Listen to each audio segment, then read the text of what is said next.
Assalamualaikum warahmatullahi wabarakatuh.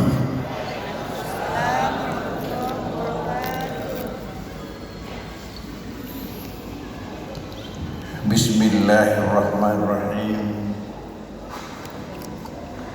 Alhamdulillahi rabbil alamin.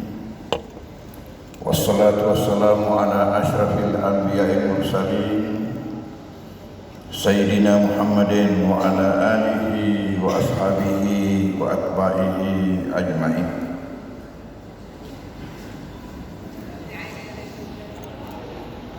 Yang saya muliakan dan hormati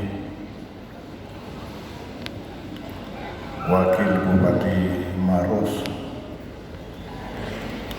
Ananda Haja Suhardina Buhari SM,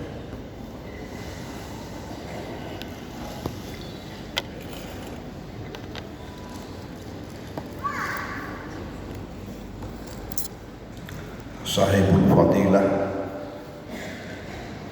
Ketua Majelis Ulama Indonesia Kabupaten Maros,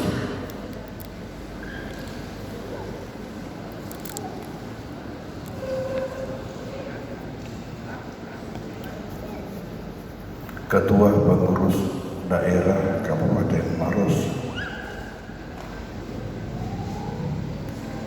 Ananda Dr. Haji Samsuddin Balut,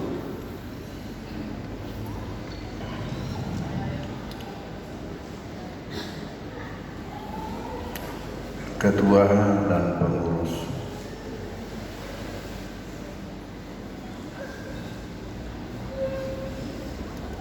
Ikatan Alumni DDI Kabupaten Maros,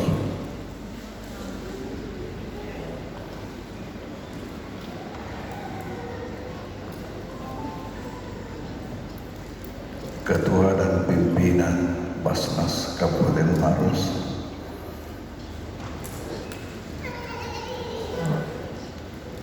anak-anakku semua, baik alumni maupun santri-santriwati dan para orang tua santri,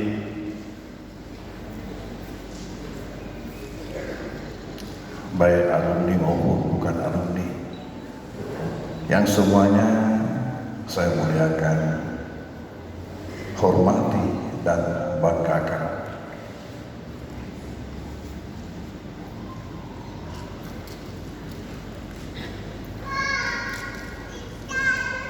Kalau hari Kamis yang lalu,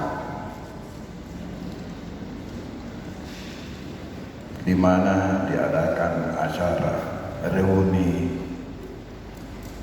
alumni nasional,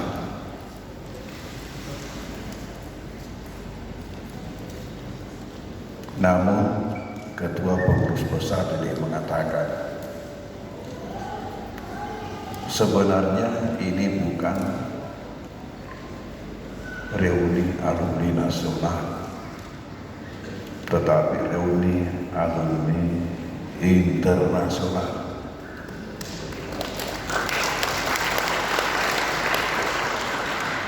Maka hari ini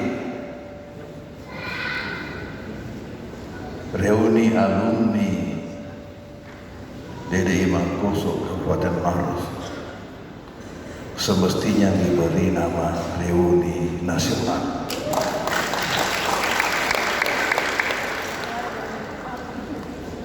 Setelah mendengarkan tadi penyampaian daripada Ketua Alumni menyebutkan dari berbagai daerah di Indonesia ini yang hadir di tempat ini mengikuti acara halal bihalal kita ini, alhamdulillah.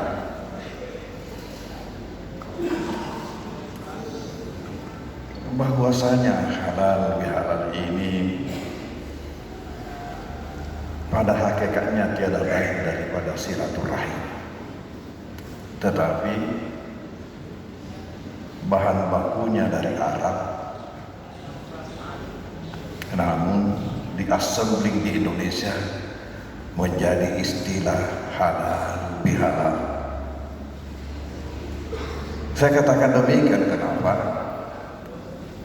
Karena kata halal bihalal 100% bahasa Arab.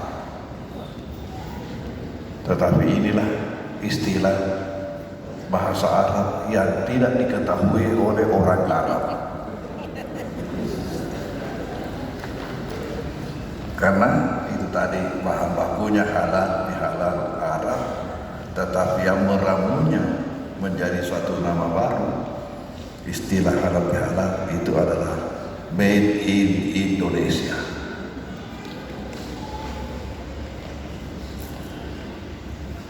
Kenapa ada istilah ini?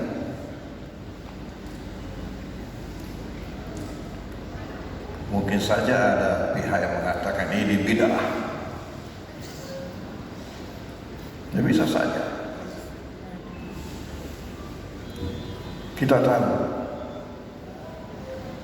bahwa ada hadis Nabi yang mengatakan,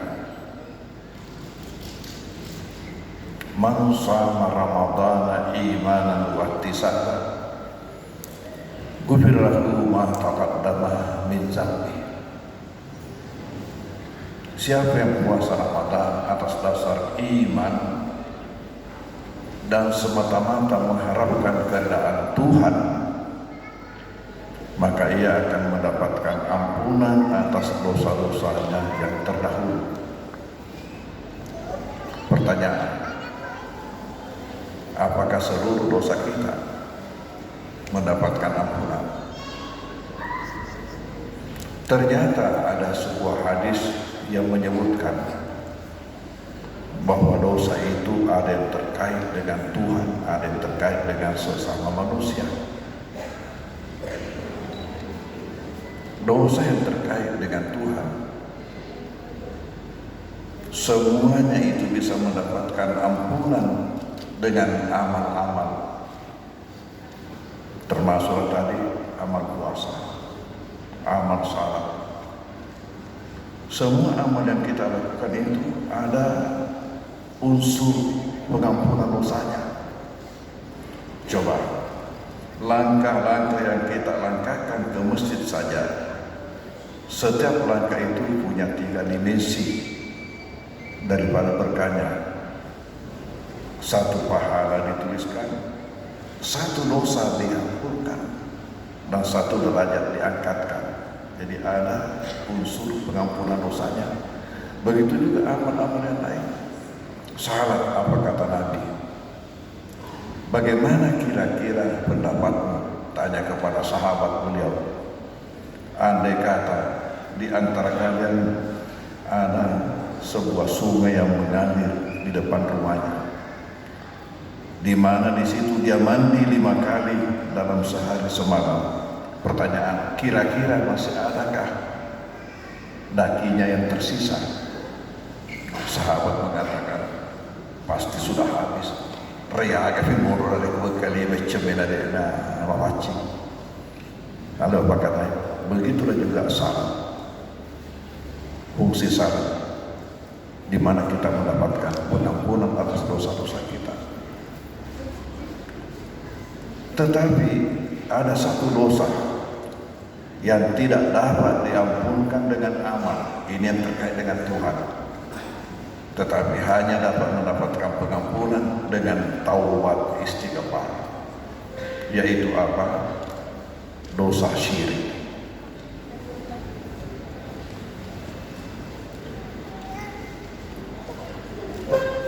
Innallaha la yaghfiru an yushraka bihi wa yaghfiru ma duna dzalika liman yasha.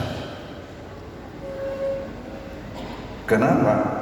Karena dosa syirik ini lebih berat daripada semua amalan yang kita lakukan, sehingga amalan apapun yang kita lakukan tidak akan mampu menghadapi syirik. Tetapi syirik itulah yang menghancurkan semua amalan. La in asyrakta la yahbatanna amalu wa la takunanna minal khasirin. Ini dosa yang terkait dengan Tuhan. Tetapi dosa yang terkait dengan sesama manusia, kata hadis itu, siap untuk mengampunkan, hanya ada syaratnya, minta halalnya sampai bersangkutan. Karena itu saya berpikir, kalau begini lebih berat dosa pada manusia daripada dosa pada Tuhan. Karena dosa pada Tuhan, kapan saja, di mana saja, dan karena apa saja, kita langsung menghadap, ketika itu bisa mendapatkan ampunan. Tapi dosa sesama manusia, belum tentu kalau kita minta itu, dia bersedia, dia rela, dia ikhlas untuk memberikan ampunan. Contohnya, isi tega nggak tahu kenapa maka data para jangan nampak tak bulu di wala galuta. Kira-kira bagaimana?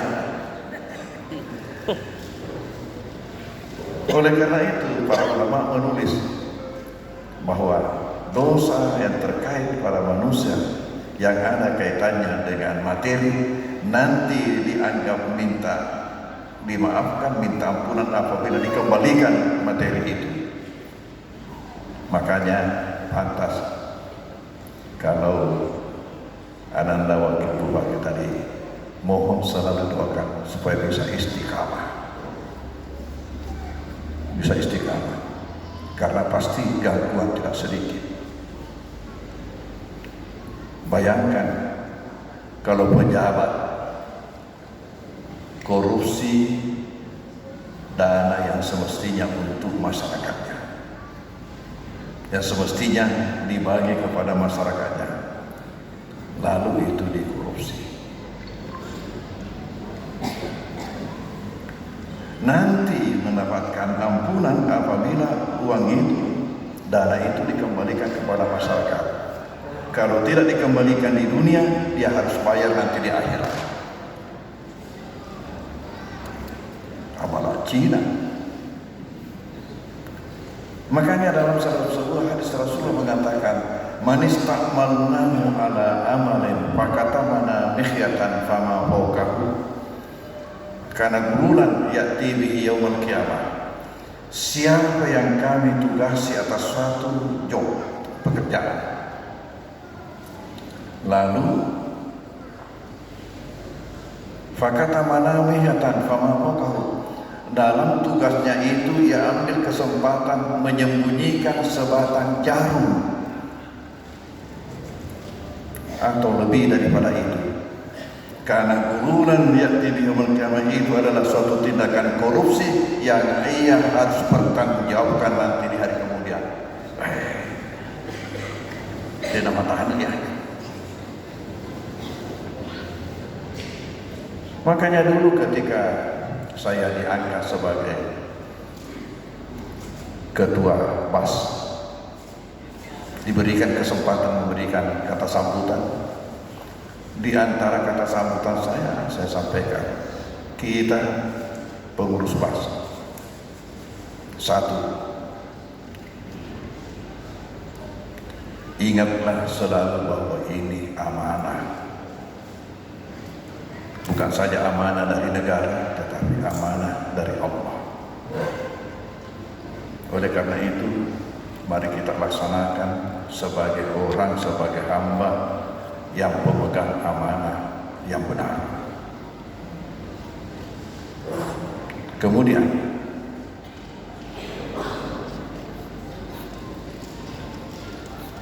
siapa tahu nanti Tuhan merahmati kita bisa mengumpulkan dana yang cukup besar. Tolong jangan sekali-kali kita mau digoda oleh setan untuk cukai ya roh taniai tawata. Kenapa? Karena sudah ada jelas bagian kita. Apalagi mengukui bahwasanya untuk operasionalnya itu adalah bantuan dari bupati.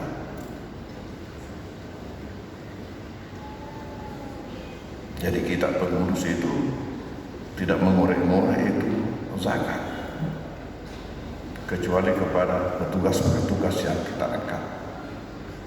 Karena unsur pimpinan ini itu diberikan bantuan operasional dari pemerintah daerah.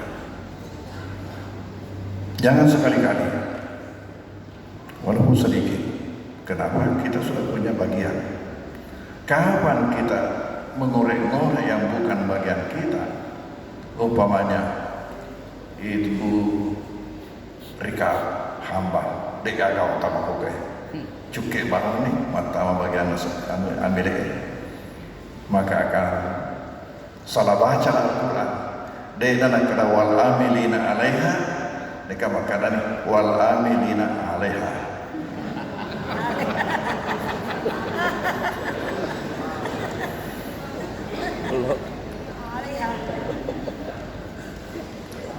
Kemudian yang ketiga yang saya sampaikan, bahwa kita pengurus PAS sebelum meminta zakat dari masyarakat, maka kita pengurus yang harus terlebih dahulu mengeluarkan zakatnya masing-masing, supaya masyarakat tidak bertanya-tanya, minimal dalam hatinya masuk tum ada usahakan rejaka macam imandana.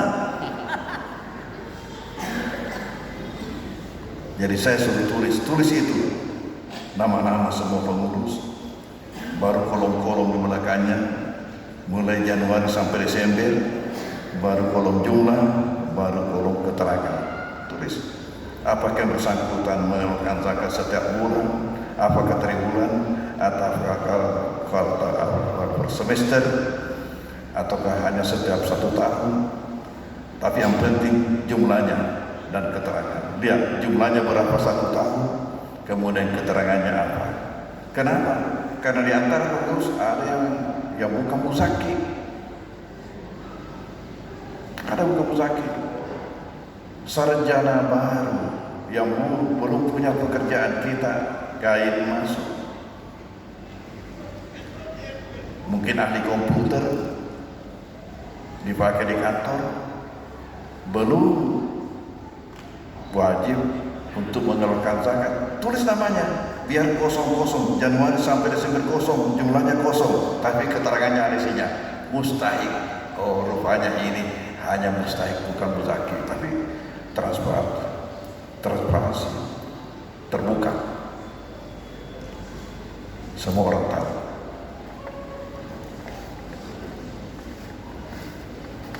Karena khawatir tadi ucapan Rasulullah, barang siapa yang kami tugasi dalam suatu pekerjaan, lalu ketika itu ia mengambil kesempatan menyembunyikan sebatang jarum atau lebih, itu adalah tindakan korupsi yang ia harus bertanggungjawabkan nanti di hari kemudian. Abalah lopo. Hadirin hadirat, dalam salah sebuah hadis ada disebutkan mengenai berkah daripada silaturahim. Tapi sebelumnya saya kembali mengenai istilah halal bihalal. Ini adalah silaturahim. Mengapa sampai lahir istilah ini? Karena tadi itu ucapan Rasulullah, siapa yang puasa Ramadan atas dasar iman dan mengharapkan semata-mata keridhaan Allah akan mendapatkan pengampunan atas dosa-dosanya telah dulu. Oke, dosa bersama Tuhan, tapi dosa sesama manusia bagaimana? Ini semestinya kita lakukan pada waktu hari raya. Makanya di negeri Arab itu tidak ada acara halal bihalal. Sehingga kalau hari raya itu semua orang diharapkan hadir bersama-sama. Disitulah sehingga muncul konsep lapangan. Tidak muat masjid, lapangan. Karena semua orang harus hadir. Satu kampung harus hadir semua.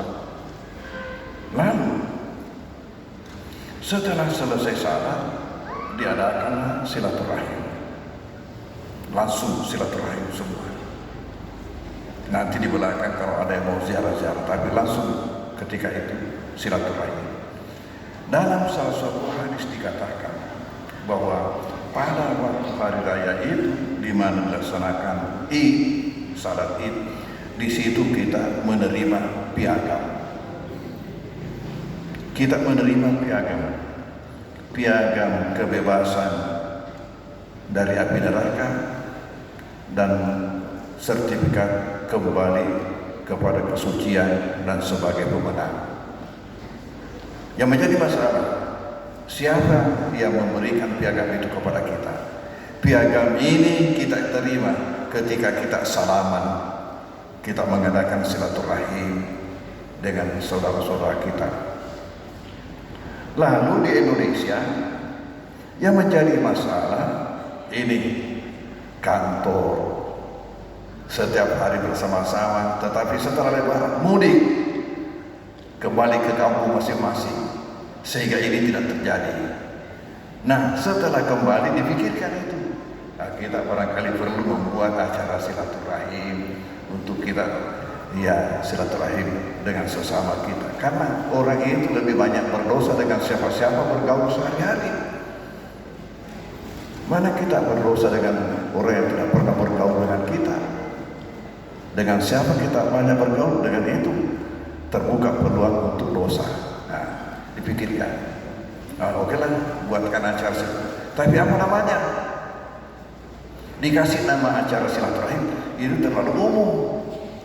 Kita berkunjung ke rumah silaturahim juga terlalu umum kalau buat acara lalu beri nama silaturahim. Bagaimana sih? Ketika kita silaturahim, itu ada permohonan supaya Anda menghalalkan dosa saya dan saya juga menghalalkan dosa Anda yang ada pada saya. Jadi halal bihalal. Muncullah itu istilah, ini cocok ini, dipasanglah. Menjadilah satu budaya di Indonesia ini acara halal bihalal. Jadi kalau orang mengatakan di sana ada acara halal, pasti ramai-ramai itu, pasti ramai karena memang acara sengaja diadakan. Hadirin aja, Rasulullah di dalam salah sebuah hadis beliau mengatakan, siapa yang ingin usianya dipanjangkan, rezekinya dilonggarkan, dan dijauhkan daripadanya kematian buruk, maka konsepnya hanya dua: buktikan takwamu, perluas silaturahim. Buktikan takwamu, perluas silaturahim. Man sarrahu ayyumaddalahu bi umri wa yuassalahu bi rizki wa yub'ad anhu ma tatusu falyattaqillah wal yasil rahimah. Lalu bukti daripada hadis Nabi ini kita telah saksikan di tempat ini. Kita telah saksikan di tempat ini.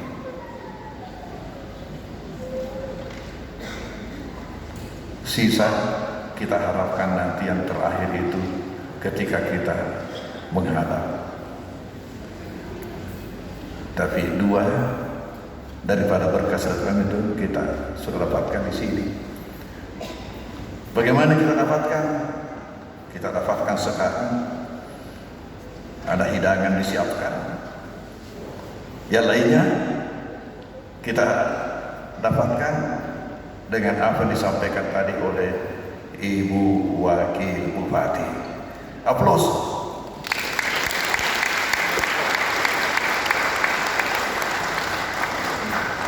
Lalu diperkuat lagi dengan buktinya itu dengan penyampaian tadi daripada Bupati sendiri. Jadi sisa ya lebih cepat, lebih baik. Ya.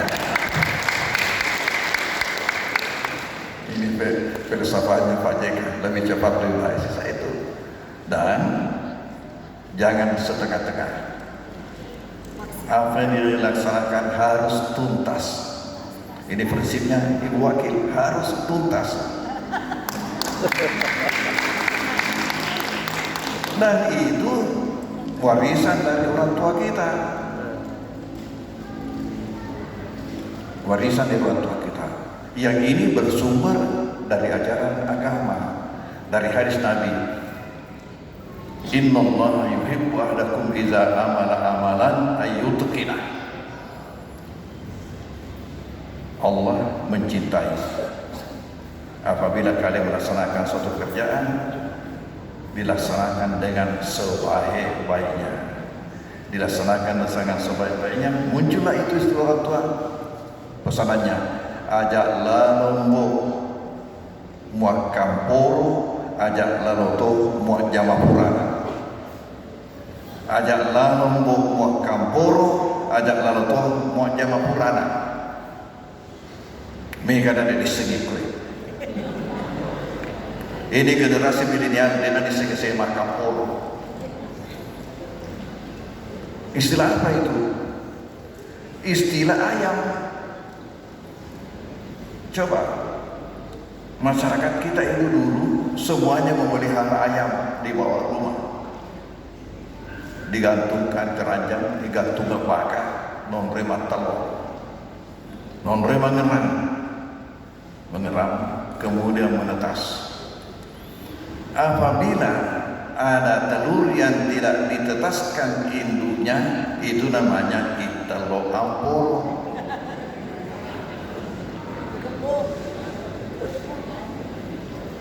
Itu kita waktu kecil ya senang juga kalau ada telur amporo. Kenapa? Karena itu kita masak, itu kita makan. Karena begitulah keadaan ekonomi, begitu situasinya, sampai sudah syukur kalau bisa mendapatkan telur amporo. Jadi senang juga kalau ada ayam yang tidak mendapatkan semua tahu atau ini asli nampai ada telur amporo. Lalu induknya apabila tidak menetaskan seluruh telurnya, itulah disebut makamporo ya manusia. Makamporo artinya ada telurnya yang tidak menetas. Itu maknanya apa? Pekerjaannya tidak tuntas. Ajak lalu makamporo, jangan kamu mengerjakan pekerjaan yang tidak tuntas. Harus tuntas. Ajak lalu tu buat jamaah purana. Mana disebut itu? Bekerja anak tiri, buat jamaah purana. Bekerja asal-asalan. Bekerja asal-asalan. Coba selesai acara nanti ini, bersihkan baik-baik ya, sebagaimana semula. Yes bos.